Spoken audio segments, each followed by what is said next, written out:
Arne Slot's first loss as Liverpool manager, 1-0 at home to Nottingham Forest.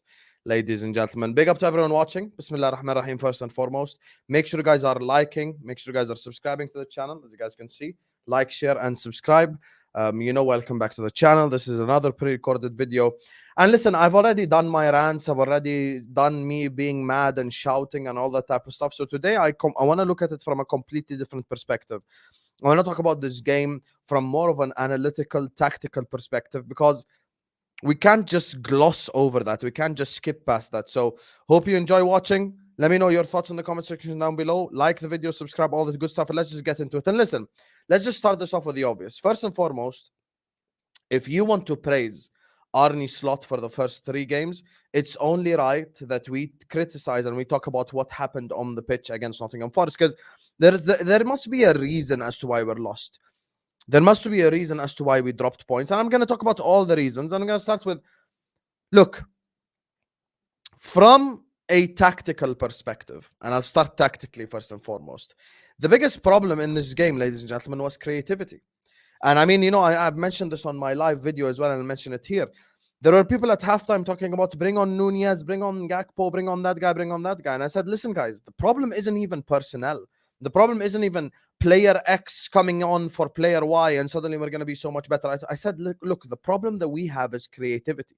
We haven't created nowhere near enough chances. I mean, even now thinking of the game, I can't really remember a big chance we created in which the Nottingham Forest goalkeeper had to stretch himself and go in for the save, and it was a really difficult save, and it was amazing and world class. And I really don't remember any of that. We didn't really create that many dangerous chances, if you would like. Maybe half chances here and there, a McAllister header, or where Diaz hit the post, fair enough. But like, other than that, we didn't really create goal scoring opportunities. I'm talking about clear cut goal scoring opportunities. I mean, I haven't double checked this yet, but I think the XG was like less than 1 even. So like, in terms of creativity, there was a massive problem.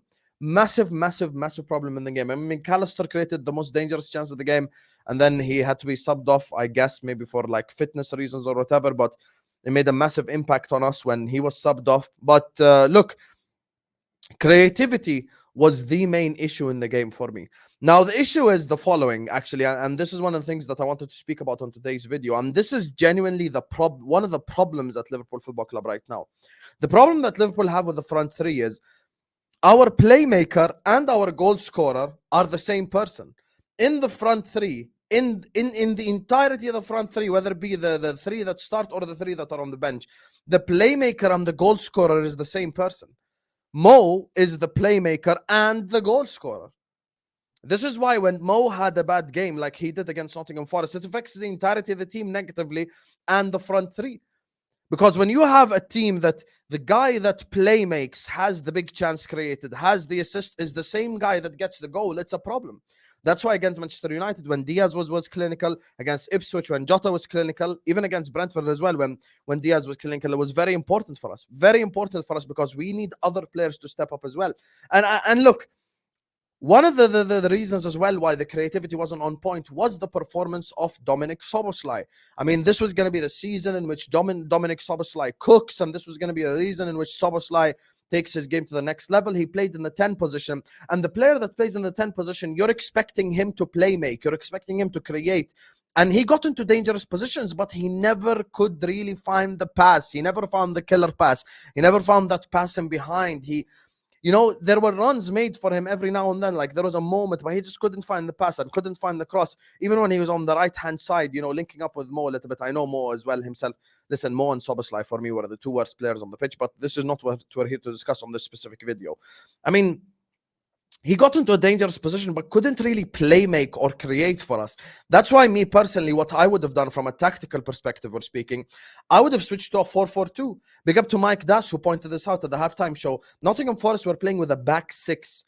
Not just 4, they were playing with a back 6, so it was a congested area. So what I wanted us to do was personally play with 2 strikers.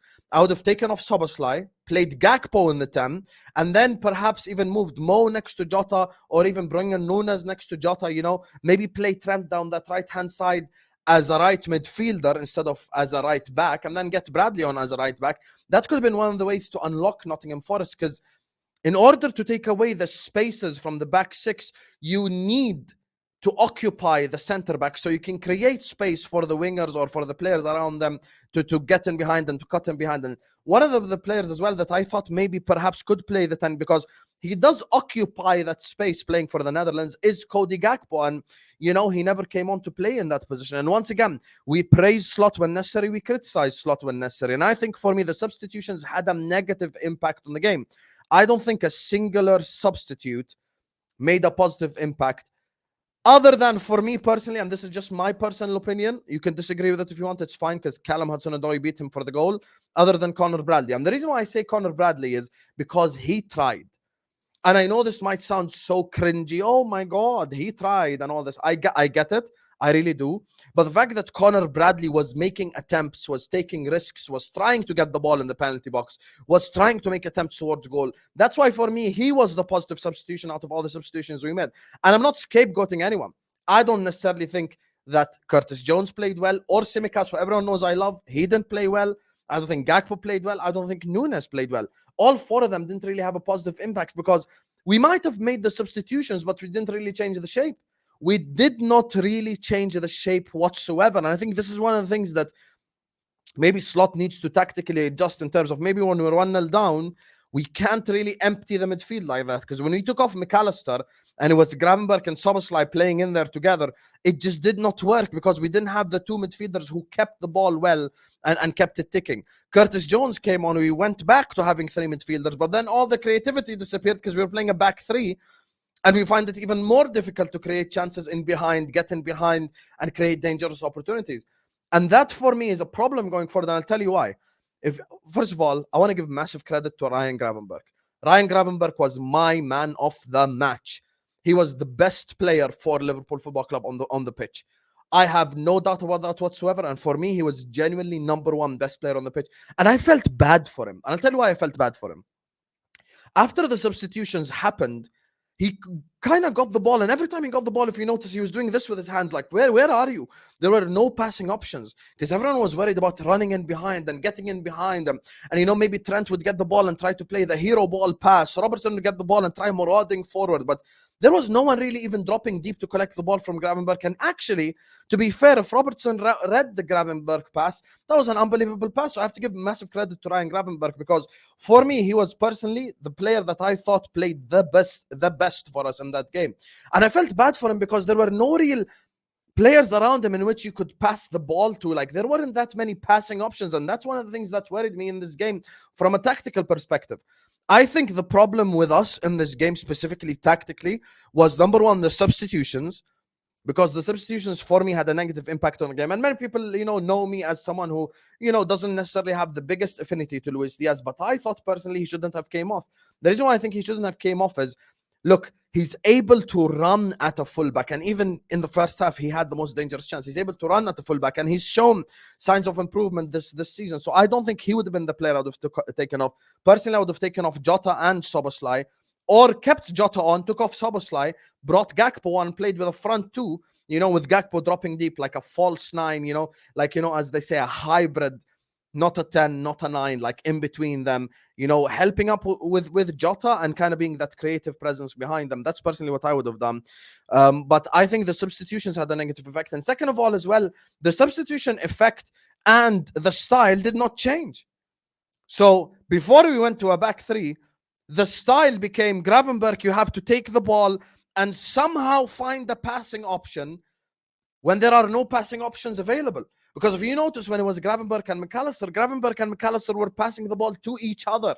It was an interplay thing. It was a link-up play thing. They were next to each other. Pass left, pass right, keep the ball. It was ticking. Now, I know we didn't create much, but at least it was ticking. That's why maybe I'm saying, if you kept those two on, obviously I know McAllister had to come off for fitness reasons or whatever, or because he was on international duty, but if you kept those two on together, maybe the outcome of the game would have been completely different. And this is why, for me, we have to learn going forward. Making substitutions when the problem is not simply personnel, for me, is something that I'm going to have to look at going forward this season. Because Arne Slot deserves lots of praise for the first 3 games, 3 clean sheets. We won every single one of them, 9 points out of 9. It was a fantastic start. I've given him credit. I said I'm not going to say a negative thing about Slot in terms of like slot out or any of that stuff. I'm not going to say any of that stuff. I just look at this team And I look at the way we tried to influence the game and change the game, and it just did not work out. So that's honestly what I think from a tactical perspective affected us negatively. There were no real passing options, and we lacked such serious creativity. The creativity was so lacking in that game. And our back three that we ended the game with was Bradley, Virgil van Dijk, and Costa Simicas. That was the back three. And it felt like there was just such a lack of cohesion. Like, it wasn't a cohesive unit. It wasn't a thing that made sense. It wasn't a thing that, you watched and you're like, okay, I get what's happening here. So it just lacked that cohesiveness, if you would like, in which everything made sense. Because for me, it did not make sense, what we did. And of course, on top of all that, we have to also state that not everything is Slot's fault. I don't think everything is Slot's fault. I think some players massively underperformed. I mean, Mo Salah massively underperformed. He's one of my favorite players in the team. Szoboszlai massively underperformed. You've got Jota, who massively underperformed. All these players, I think, didn't collectively have good games. The two fullbacks didn't perform as well as expected. I personally didn't think Trent was as bad as people make out, but they didn't perform as well in terms of creativity. And this is something that we must look at going forward. We have a front three in which our playmaker and our goal scorer is the same person, which means if that said person has a bad game, it affects the entirety of our front three. Because yes, Mo Salah had a bad game. I gave him a 0 out of 10 in my match reaction. I'm not shy about it. However, after having those 3 fantastic games at the start, maybe he's allowed every now and then to have a bad game, So someone needs to pick it up. Someone needs to get the ball, create, score, do something. And I feel like that's what we were lacking. So for me, look, substitutions, tactically not having enough creativity whatsoever, and players underperforming is why the game ended 1-0. Listen, I said I'm not going to rant. This is not a rant video or anything. I kind of just spoke about it from a tactical perspective. I spoke about the substitutions and players underperforming, just kind of looking at everything overall.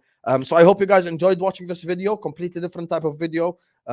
Like, share, comment, subscribe, and let me know your thoughts in the comment section down below. Do you agree with me? Do you disagree with me? Whatever it is, everyone's opinions are welcome. Love you all, and I'm going to see you guys on the next one. Peace.